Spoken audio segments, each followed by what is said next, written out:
করার ভিতরে তাদের করার মতো ক্ষমতা আল্লাহ দেননি। আগেকার আমরা একটা পদ্য পড়েছিলাম, দাঁতখানি চাল মুসুরির ডাল চিনি পাতা দই। তো আর এক জায়গাতে বলছে, এটা আবার উল্টে বলছে, বলছে যদি পিছু হয় ভুল, ভুল যদি হয় নিশ্চয় মা ছেড়ে দিবে চুল। তার মানে মা আমাকে বকা দিবে।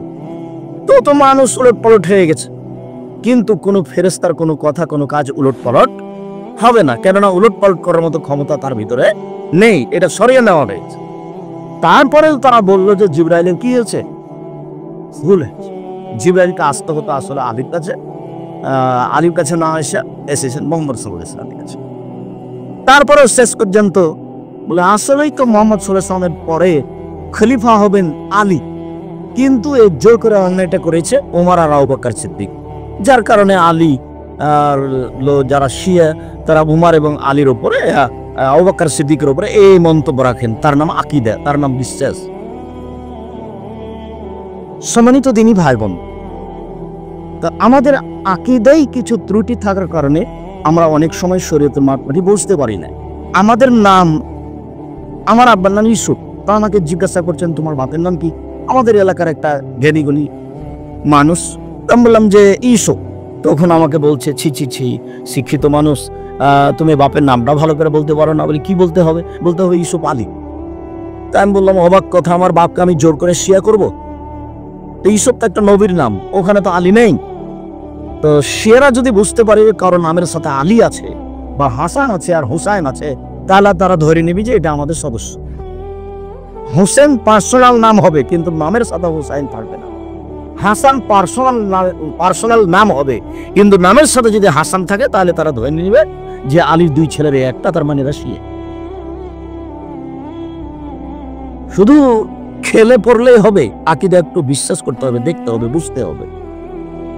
তোমাদের সতর্ক করা হচ্ছে ভবিষ্যতে যেন কোনোদিন এরকম ঘটনা না ঘটে, হাততালি দিবা না। সম্মানিত দিনী ভাই বোন, মানুষের জীবনে সবচেয়ে জরুরি কাজ সালাত, নামাজ। সালাতের চেয়ে পৃথিবীতে কোনো জরুরি কাজ মানুষের আছে? আমি আব্দুর রাজ্জাক বিন ইউসুফ কোরআন হাদিস তদন্ত করে এটা বুঝতে পারি না। কেন? মানুষের সব ইবাদত নির্ভর করে সালাতের উপরে। সালাত এমন একটি ইবাদত যার উপরে নির্ভর করে অন্যান্য ইবাদত। উল্লেখ্য যে আপনাদের সামনে বলা আছে, আমি বলার সময় নামাজ বলি না, সালাত বলি, রোজা বলি না, সিয়াম বলি, খোদা বলি না, আল্লাহ বলি,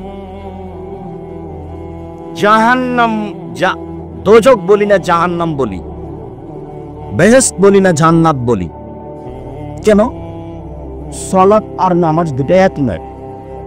সালাত মানে হচ্ছে বিশেষ প্রার্থনা, আর নামাজ মানে হচ্ছে উপাসনা। সিয়াম আর রোজা এক নয়। সিয়াম মানে বিরত থাকা, আর রোজা মানে উপবাস থাকা। আল্লাহ আর খোদা এক নয়। আল্লাহ হচ্ছে আল্লাহর জাতি নাম, আর খোদা এটা ফার্সি শব্দ। খোদ মানে নিজ, আর মানে এসেছে, খোদা মানে এসেছে। তো কবে এসেছে? কাল এসেছে, তার মানে পরশুদিন খোদা ছিল না। যার জন্য কেউ যদি বলে আল্লাহ এবং খোদার মধ্যে কিছু পার্থক্য আছে, সেটা ভুল হবে। একটু তফাৎ আছে কেউ যদি বলে, সেটা ভুল হবে। আকাশ যেমন তফাৎ আছে, সেটা ভুল হবে। মানে কোনো হিসাবই নেই, যেটাতে এটা সত্য চলেই না। সাথে সাথে দোজক মানে আগুন, আর জাহান্নাম মানে যেখানে সর্ব ধরনের শাস্তির ব্যবস্থা আছে। জান্নাত মানে বাগান, যেখানে সর্ব ধরনের শান্তি তৃপ্তি আছে। আর বেহেশত মানে স্বর্গ। উল্লেখ্য যে আল্লাহ শব্দটি কোরআনেও আছে, হাদিসও আছে। খোদা শব্দটি কোরআনে নেই, হাদিসও নেই। সালাত শব্দটি কোরআনেও আছে, হাদিসও আছে। নামাজ শব্দটি কোরআনে নেই, হাদিসেও নেই।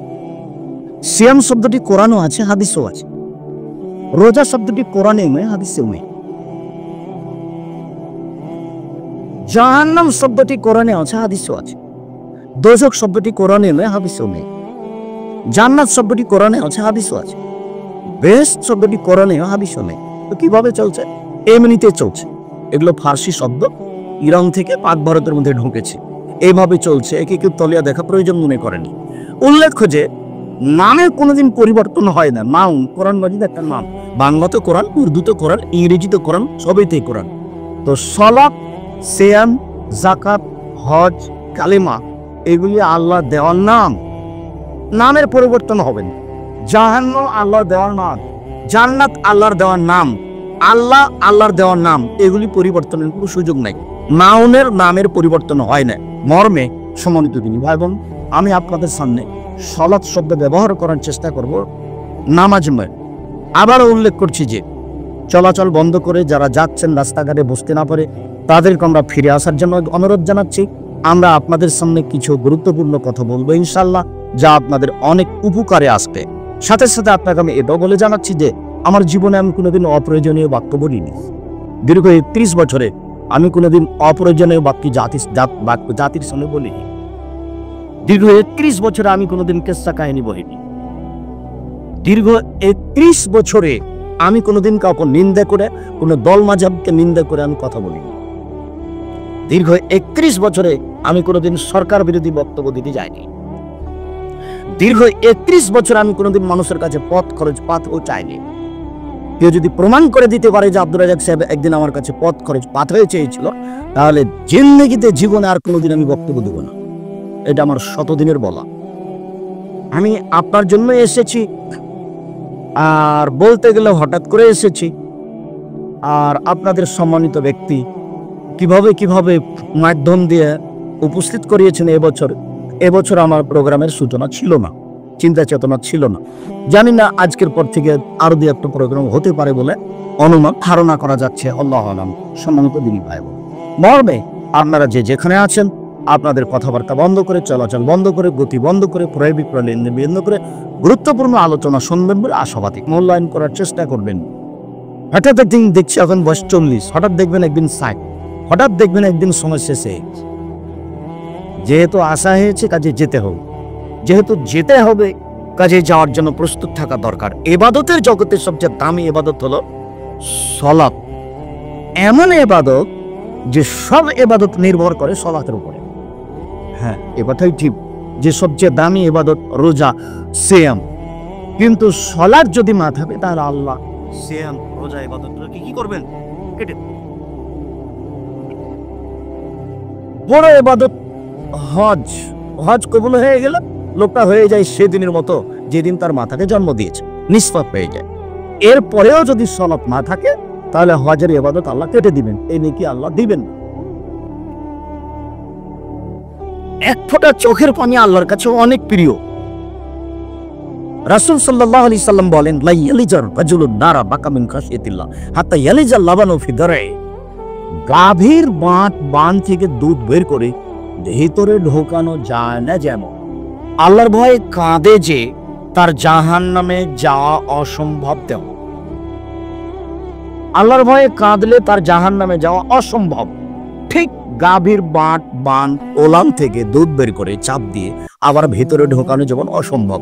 এ কথা আমি বলিনি, এ কথা মুহাম্মদ সাল্লাল্লাহু আলাইহি সাল্লাম বলেছেন। তার মানে আল্লাহর কাছে কান্নাকাটি করা অনেক বড় ইবাদত। তাসবিহ তাহলিল জিকির আজকার করা আল্লাহর কাছে অনেক বড় ইবাদত। এরপরেও যদি সালাত না থাকে তাহলে সব ইবাদত আল্লাহ কেটে দিবে। পৃথিবীতে দ্বিতীয় গুরুত্বপূর্ণ ইবাদত হচ্ছে হালাল রুজি। যদিও এক পর্যায়ে হালাল রুজি আগে সালাতের চেয়ে। কেন? সালাত না হলে কিছুই হয় না। এবার হালাল রুজি না হলে সালাতও হয় না। হালাল রুজি নেই তো সালাতও নেই। এ কথা আমি বলিনি, এ কথা মুহাম্মদ সাল্লাল্লাহু আলাইহি সাল্লাম বলেছেন।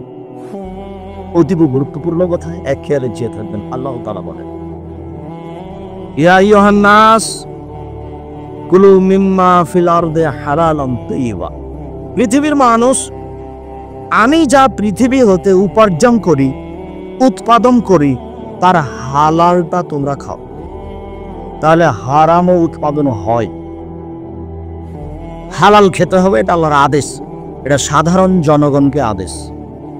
এইবার মুমিন পুরুষ নারীকে আদেশ, ইয়া আইয়ুহাল্লাযীনা আমানু কুলু মিম্মা ফিল আরদি হালালান তাইয়্যিবা। হে পৃথিবীর মানুষ, যারা তোমরা বিশ্বাস করো আল্লাহকে, যারা তোমরা বিশ্বাস করো পরকালকে, তোমরা হালাল রুজি খাও। আগের আদেশ সাধারণ জনগণ, হিন্দু, মুসলমান, বৌদ্ধ, খ্রিস্টান, সবাকে আল্লাহ হালাল রুজি খেতে আদেশ করলেন। পরের আয়াতে আল্লাহ পৃথিবীর সকল মুমিন পুরুষ নারীকে হালাল রুজি খেতে বললেন। এবার নবী রাসূল, ইয়া আইয়ুহার রাসূল কুলু মিম্মা ফিল আরদি হালালান তাইয়্যিবা। হে পৃথিবীর নবী রাসূলগণ, আপনারা হালাল রুজি খান, আমাল সালেহা আর সৎ আমল করুন। এইখানে নবীগণের সাথে আর একটা বাক্য লাগিয়ে দেওয়া হয়, সৎ আমল। সব আমল কিন্তু সৎ নয়, আমল কিন্তু সৎ নয়। সিরাজগঞ্জ থেকে গাড়ি যখন ছুটলো তখন ড্রাইভার বারবার বলছে কন্ট্রাক্টরকে যে কবর পেলে 10টা টাকা দাও, কবর পেলে 10টা টাকা দাও, মাজারে 10টা টাকা দাও। তো এইটা একটা আমল, তবে এটা সৎ আমল নয়। ওই যে মসজিদে টাকা চাচ্ছে, ওখানে 10টা টাকা দাও, এটাও আমল, ওটা সৎ আমল। কবরেও টাকা দিল, এটাও আমল, মসজিদে টাকা দিল, এটা আমল। বলেন তো সৎ আমল কোনটা? আল্লাহ তাআলা নবী রাসূলকে বলছেন আপনারা হালাল রুজি খান আর সৎ আমল করেন।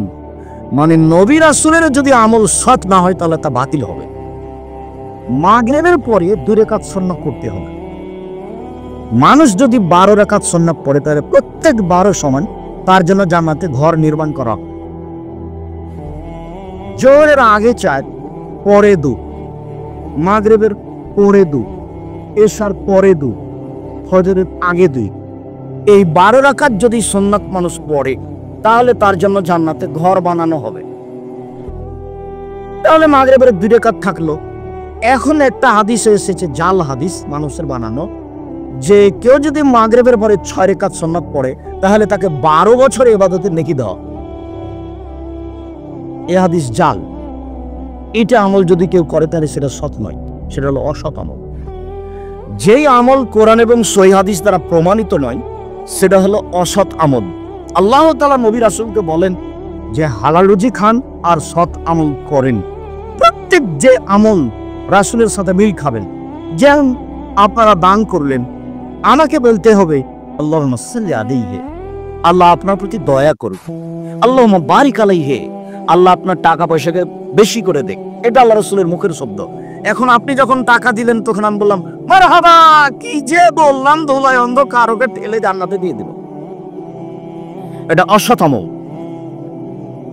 30 বছর থেকে বলছি, এরকম কথা কোনোদিন প্রমাণ হয়ে গেলে জাতির জন্য কথা বলবো না, নতুন কথা নয়। কোরআন মাজিদের গায়ে লেখা আছে কোরআন শরীফ। কোরআন শরীফ যদি কোনোদিন প্রমাণ হয়ে যায় কোরআন মাজিদ ছাড়া, কোরআন হাকিম ছাড়া, কোরআন কারিম ছাড়া কোনোদিন শরীফ প্রমাণ হয়ে গেলে আমি আব্দুর রাজ্জাক বিন ইউসুফ আর জাতির সামনে কোনোদিন আসবো না। এটা হাজারো দিনের কথা। কোরআন মাজিদের অপর পৃষ্ঠে একটা লম্বা দোয়া আছে, 1 পৃষ্ঠে, যে কোরআন খতম করলে পড়তে হবে। হেডলাইনে লেখা আছে খাতম দোয়াই, খাতমুল কোরআন, কোরআন খতমের দোয়া। 30 বছর থেকে বলছে এই দোয়া যদি প্রমাণ হয়ে যায় যে নবী বলেছেন তাহলে আমি আর কোনোদিন বক্তব্য দিব না। যখন বলেছি যে ধর্মের নামে বিকৃত ধর্ম আছে তখন এইগুলি উল্লেখ করা আছে। কত নিবেন আপনি ধর্মের নামে বিকৃত ধর্ম, ধর্মের নামে হাদিস? আগে যারা ম্যাট্রিক পরীক্ষা দিত তাদেরকে 40টা হাদিস মুখস্থ করতে হতো। তার একটা ছিল হব্বুল ওয়াতান মিনাল ঈমান, দেশকে ভালোবাসা ঈমানের অঙ্গ। কিয়ামত পর্যন্ত সময় থাকলো পৃথিবীর কোনো মানুষ একে হাদিস প্রমাণ করতে পারবেন। তখন একটা এ হাদিস ছিল, ও তিনি বলে এল মলাও করা বিসিম, শিক্ষার জন্য যদি চীন যেতে হয় তবুও যাও। এটা হাদিস নয়, এটা মানুষের বানানো কথা। কোনো দিন এটা হাদিস বলে প্রমাণ হবে না। 2-3 বইয়ে লেখা আছে যে মুহাম্মদ সাল্লাল্লাহু আলাইহি ওয়াসাল্লাম ঈদের মাঠে গেলেন, দেখলেন একটা ছেলে কাঁদছে।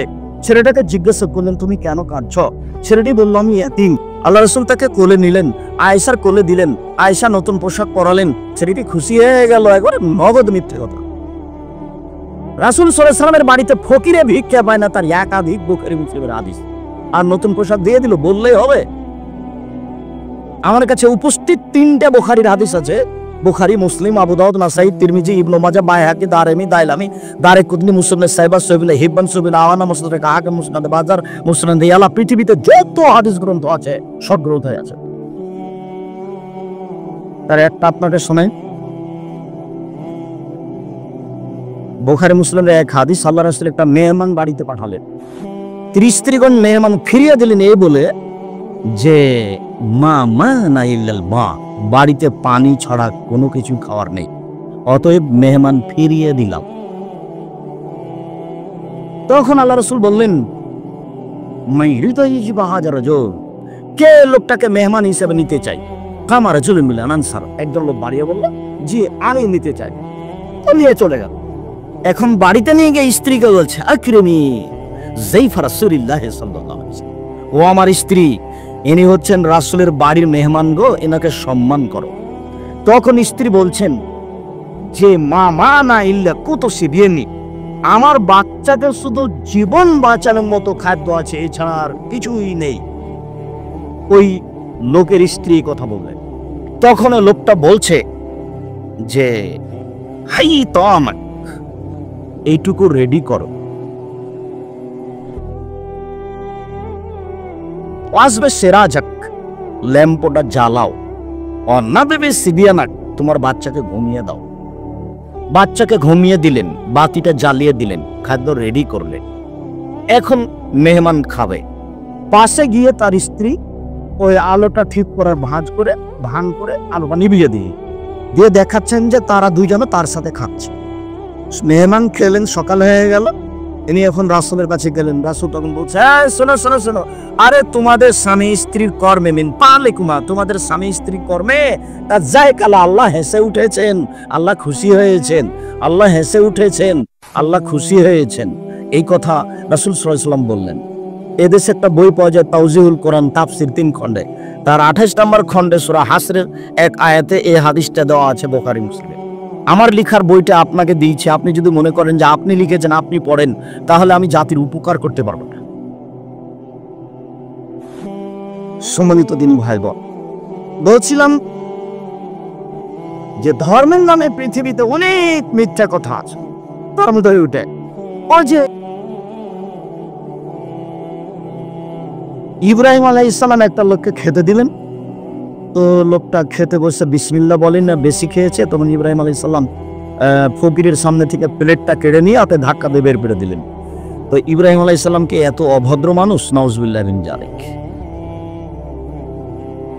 লেখক নিজেই জানেন না আমি কি লিখছি। বিজ্ঞানা কোরআন বইয়ে লেখা আছে সাদ্দাদের কাহিনী মুখস্থ করে আমি বলেওছি। সাদ্দাদের কাহিনী কোথায় আছে এটা খুঁজে বের করতে আমি জাতিকে ৬ মাস সময় দিই, যে আছে কোথায় এটাকে প্রমাণ করতে হবে সত্য মিথ্যা পরে। কেউ আমাকে এখন পর্যন্ত বলে না যে আব্দুর রাজ্জাক সাহেব সাদ্দাদের কাহিনী এই বইয়ে আছে। বইয়ে আছে বললে আমি তদন্ত করতে বলবো যে এটা সত্য না মিথ্যে। আর আমার তদন্ত মিথ্যে, কোনোদিন যদি সাদ্দাদের কাহিনী সত্য বলে প্রমাণ হয়ে যায়, তাহলে আর আমি জাতির সামনে কথা বলবো না, শত কথা। সম্মানিত দিনী ভাই বোন, বলছিলাম আল্লাহ তাআলা নবীগণকে আদেশ করলেন সৎ আমল করুন, তাহলে সব আমল সৎ নয়, সব আমল সৎ নয়। আসসালামু আলাইকুম। আল্লাহ রাসূল বলছেন যে হাত দুটি পৃথক হওয়ার পূর্বেই দুইজনের পাপ ক্ষমা করা হোক, এটা আল্লাহ রাসূলের মুখের ভাষা। এবার হাত দুটা পৃথক হওয়ার পরে প্রথমে বুকে মারছে, তারপরে এরকম করছে, তারপরে পায়ে চুমা দিচ্ছে, তারপরে হাঁটুতে দিচ্ছে, তারপর মাটিতে হাত রাখছে, সব নাজায়েজ হারাম।